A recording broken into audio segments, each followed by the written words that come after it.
Hello and welcome to my YouTube channel. This is Coach Penny, and I want to talk about, I was thinking the other day that it's almost the end of the year, and I started reviewing my 2022 and just checking where I was in January up until now. This is October now as I'm making this video, and just less than or just over 2 months for the end of the year of 2022, and we are almost in 2023. But sometimes we just especially we've had that popular opinion that during this time of the year we are fatigued and it's acceptable, we just cruise along to the actual end of the year in December. But don't be tempted to do that. Everything that you need to create in your life needs intention.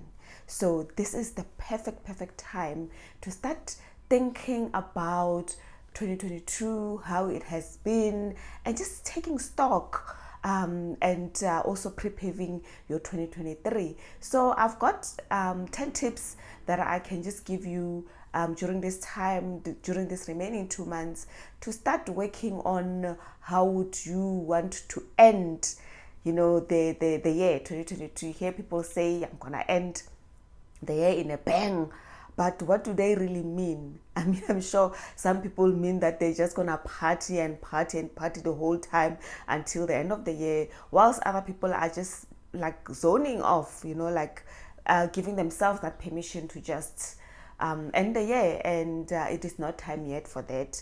Let us just carry on doing the work and setting the intention, very powerful intention, how you would want to end the year. As I say, everything starts with intention. Intention is very powerful, and I never ever underestimate it in my life. I actually work according to intention. In everything that I do, I set intention. So number one, let's go back to the tips to end your 2022. So number one, I was just thinking about my year. As I was saying, I was thinking about gratitude.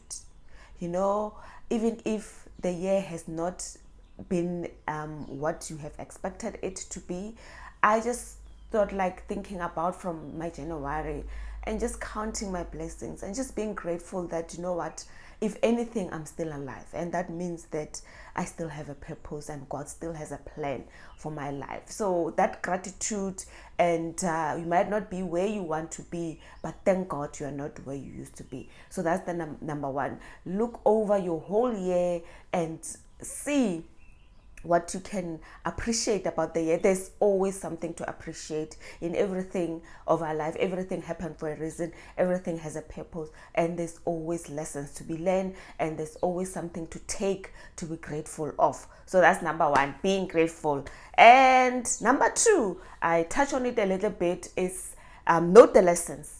Note the lessons. We face so many challenges, and we can be tempted to be consumed by what is happening in our lives and to be in the midst of our challenges.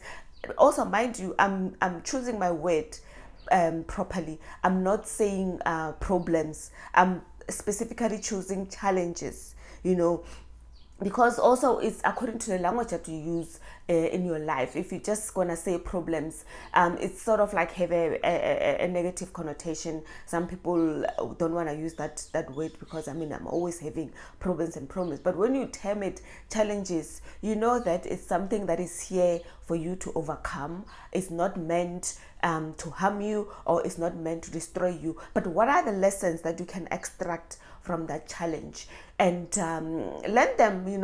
If anything, you just learning another way how not to do something. So note the lessons. And number three, expand on your goals. Go over all your goals and see which ones you have achieved, and see especially those ones that you've been procrastinating on. Just zone in on that and hone in on those ones, and see how you can expand them, either for the next 2 months to finish them, or also maybe roll over some of them to the following year. That's number three. And number four, start planning for the year ahead. gratitude, going over your year of 2022 is also setting the tone for you to start planning for your year ahead. Look at the goals, like as I said in the previous goals point. Look over your goals for this year. Look at those that you couldn't achieve.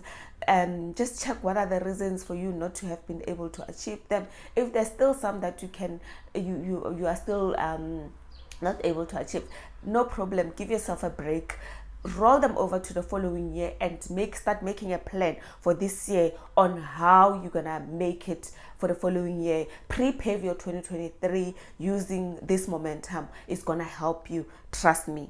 And the fifth one is also decluttering your space.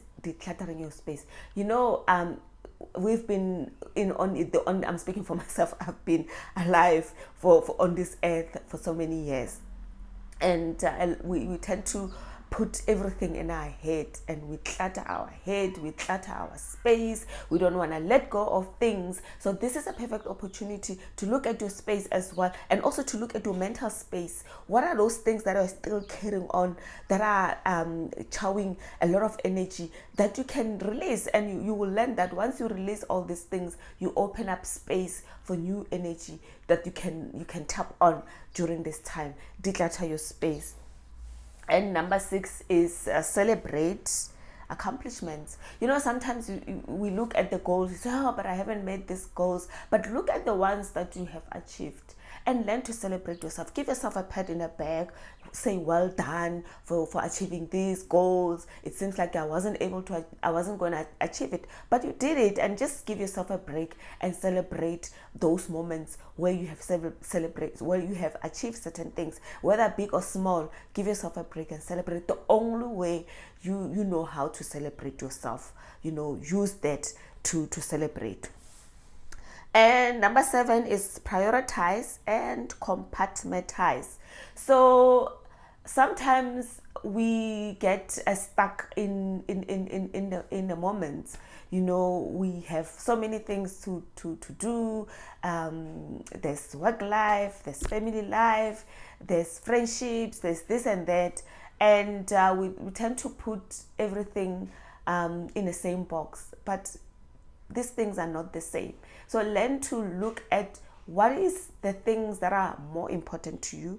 Maybe write down what are the things that are most important. And this goes to the values. I've spoken about the values. I always speak about the values. Have a set of your 8 values, and just check within everything that you do. Compartmentalize the things that are very important to you. That is quality versus quantity, and prioritize those things that are important. And once you finish doing the very important things, is then that you can leave a space to do those things that are not so important. And you cannot do this if you don't have values, if you don't have your goals set up, if you haven't mapped up in your life. Start thinking about this. Even if you're not going to do it this year, start thinking about your values. Start thinking about the goals. What are the things that I care most about? What are the things that are important in my life? And start prioritizing on those things. Even with your goals, you can have a wish list and have as many goals as you want, but start to break them down in small chunks according to order of importance, and see how much you can achieve in your life if you do that. Number 8, accomplish that one big thing. I spoke about goals in the previous points, but in this one, just tackle, man, on that list, one of the goals that you really struggle with, especially those ones that you've been procrastinating on, and just give it your all. Give it and zone in on it, and give it your all to see if you cannot accomplish it this year. That one big thing, you have 2 months, whether it's a diet, whether it's a healthy living plan, or whether it's going to the gym, or whether it's starting to jog, or whether hiking. That big thing that you've been putting off, just hone in on it and zone in on it, and see if you can accomplish it in this remaining 2 months. Good. And end the year with generosity. Generosity is very, very, very important. Yes, we have to live our lives. You know, yes, we came here to achieve, to accomplish our soul's journey, what our soul wants us to do. But the biggest yearning from the soul is to be generous, is to give, is to let go of that selfish me attitude. You know, all human beings, we are all selfish. We're all looking towards ourselves. How does this benefit me? There's nothing wrong with it. You can't give from the empty cup. You can't give that which you don't have. We need to still build up our personal growth, our personal development, so that we build in that strength to be able to see other people's needs and to be able to help others, to be able to serve others. But yes, we need to start from the point of view of me. You know, how can I increase my bar? How can I increase my giving? But I mean, you can always start smaller. I have generosity as one of my values. It's very important to me. I love to give. I love to serve. But where you are, you know, you don't have to do anything extra that you're not able to do. Where you are, like where I am, these videos are part of me being generous and giving, just being aware of your space, being alert and being conscious about what you would want to give. And maybe it can be a goal that you can start setting for next year, and also thinking about it and planning on it this year. Like the question is, how can I engage myself? How can I involve myself in my world, in the world? You know, you start first in your world, with your family, with the people that are closest to you. How can I be generous to them? Whether being generous with your time, being generous with with your effort, or being generous with anything that you can be generous with. If you can't even be giving in terms of money, monetary values. Generosity doesn't only mean monetary value. Like, you look at people like Mother Teresa, they were just giving by being there.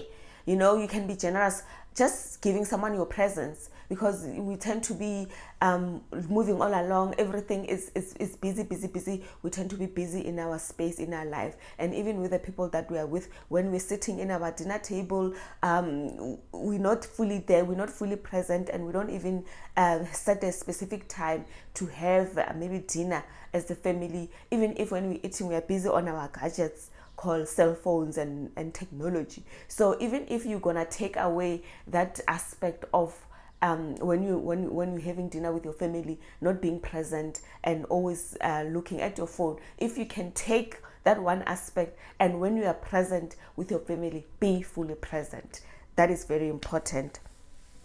The last one, number 10, is rest it up. Rest it up. After all that has been said and done, after all that have been done, what else can you do? Is to rest. But resting also start within. Give yourself that rest within. Rest inside of you. Rest within you. Give yourself that peace. You know, that ability to just rest within, and also in your mind space as well. Rest from all the thoughts. Rest from all that negative self-talk. You know, just rest and just be. And allow yourself to be in that rest zone. You are allowed. It's been a long year. You've worked so long in the year, so much in the year. Give yourself that permission to rest and just be at ease. Okay, well, that's all that I have for you today. Thank you for tuning in. If you want to know about other subjects that I've spoken about in the past, just scroll through my channel. You will see all the topics that I've been talking about, and it can empower you. So catch you next time on my video. This is Coach Penny again. I'm a transformation life coach. You can send me an email if you want to know more about what I've been talking about at penny@resultscoach.co.za. Let me repeat it again: penny@resultscoach.co.za. Thank you for watching. Catch you next time. Bye bye.